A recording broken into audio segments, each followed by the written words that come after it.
Good morning. Thank you to our elder and to all of the reckless, creative people out there.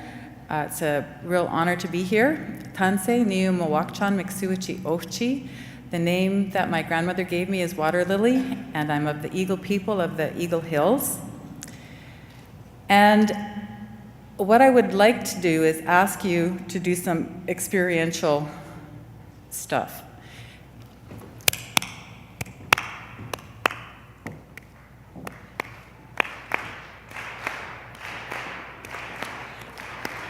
Okay, keep it up. I might not.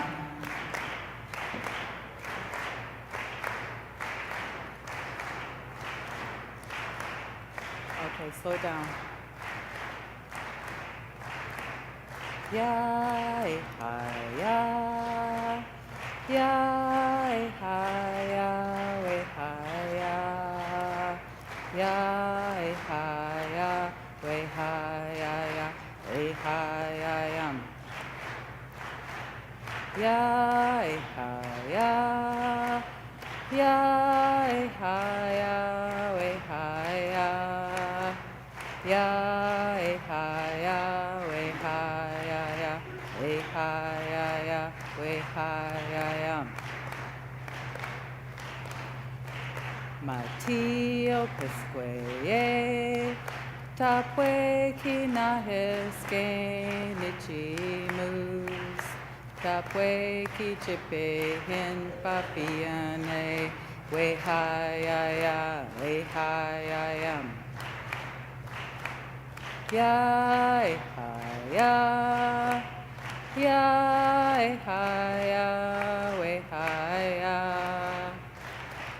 Ya ha ya, we ha ya ya, we ha ya ya, we ha ya yam. Ya, ha, ya. Ya, ha, ya, we, ha, ya. Ya, ha, ya, we, ha, ya, ya. We, ha, ya, ya, we, ha, ya, yam.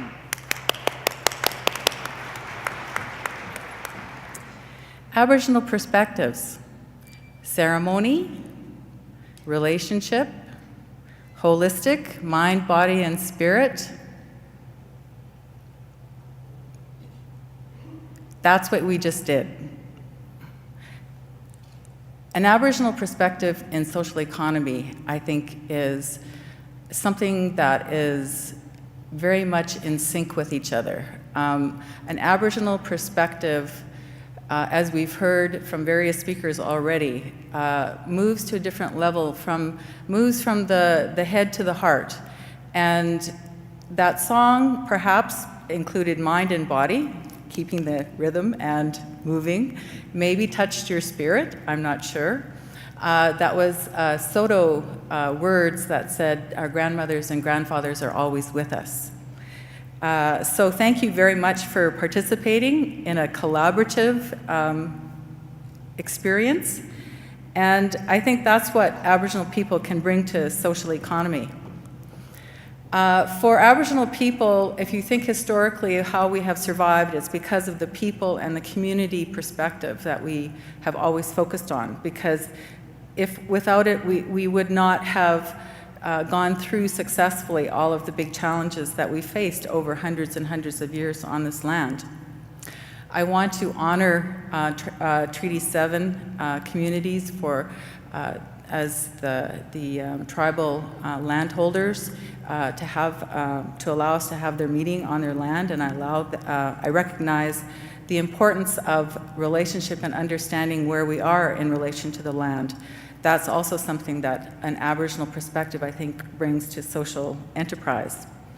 The words, we don't necessarily call it that we've been doing social enterprise, but the idea of putting people first in the activities that we do, I think has been there for a long, long time.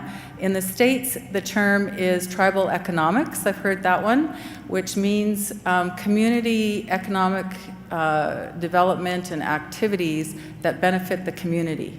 All of the benefit goes back to the community. In Canada, I've heard of community capitalism, that term and was used in Saskatchewan when I was doing some research, and to them what it meant was using a collaborative approach to look at various economic development possibilities, do the business kind of analysis, but then not to stop there, but then to say, okay, does this fit with the community vision? So it wasn't profit, but profit was in there, but it was the community vision was sort of the end point and the point of whether or not they chose to go forward. So part of an Aboriginal perspective is understanding that people are at different places in their journey. As I think Kathy mentioned this morning, we all may not agree, but there are places where we can collaborate. What I have gathered in terms of understanding an Aboriginal perspective is that it's not for me to tell you what you learn, but hopefully you'll pick up the things that you need for the place that you're at in your journey. So I thought that I would just share a little bit of one really interesting example in Winnipeg about an Aboriginal social enterprise. And I understand, there's my PowerPoint. Oh, they said it was super easy. I can't believe it, it really is. Okay, so let us put our minds together and see what life we will make for our children. Children are at the heart of our community, not just Aboriginal. I think there's lots of crossover here. So the example that I wanted to bring to your attention is NEECHI Foods Co-op. The lady on your right is Louise Champagne, who is the president and has been for the 23 years they've been operating in the inner city in Winnipeg. They have a grocery store, and they really focus on bringing the things that are needed, product, services, to that community that really nobody else is really bringing. There aren't a lot of grocery stores to choose from in that area. Many have left. And so they try to fill that gap and that need. They also provide employment for inner city people. A lot of them are Aboriginal. A lot of opportunities to actually own, have take an ownership position if they're with the co-op as an employee. They came together in a collaborative, and they ended up with 10 principles around the kind of approach that they take to social enterprise, community development, and they called them the NEECHI principles. So you can see, I think, some really interesting synchronization with the ideas behind social enterprise. So looking at using local goods and services, producing local goods or goods and services for the local use, reinvesting in profits, employment of local residents, and local skill development. They bring wild blueberries in, and as well as pickerel from other Aboriginal suppliers. The other principles: local decision-making, healthy citizens, positive physical environment, neighborhood stability, human dignity, and support for other community development social enterprise projects. So Louise talks about many things. She talks about the fact that what they're doing goes way beyond charity, which for Aboriginal people in the inner city is a huge, huge plus. She also talks about leadership, and from her perspective, we all are capable of it, but sometimes when we're prevented, we need to help, and helping is part of leadership. So they have a dream, and it's become a reality. They've moved, or they actually didn't close the original building, they still have it going, but they've also purchased another building. It's called NEECHI Commons. That's taking it up to a bigger level, hopefully to attract people from other places in the city to an area of the city they don't normally go, and also to, again, provide all of the things that they've been doing in a smaller space. So it's a big community business complex that the community was involved in terms of planning. It's in a point where there's a lot of need, a lot of poverty, and they have been you know, hiring local people and looking at Aboriginal youth to give them opportunities as well.